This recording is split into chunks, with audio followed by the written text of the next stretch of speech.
Welcome to the tip of the day. I'm Jen Anthony for CPI. Today's tip, develop a service checklist.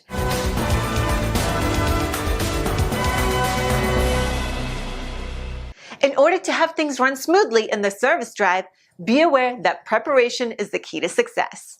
There are many things that impact a customer's experience and should be considered before they arrive. Your checklist should include preview the reservation schedule and technician schedule. Do they both make sense? Alternate transportation. If you provide loaner or rental cars or a shuttle service, are the vehicles ready for use? Are they full of gas and clean? Parking. One of the worst things that can happen on a busy morning is not having enough parking available. Have you organized the parking lot in a way that allows the process to flow effectively? Peripherals. Do you have enough write-up sheets, hats, mirror hangers, rental agreements, express check-in forms, and pens available? Greeters.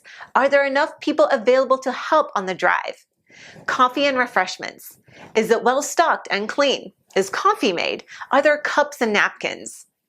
CPI has all the tools to help you get started. Contact us today to learn more. Thanks for watching.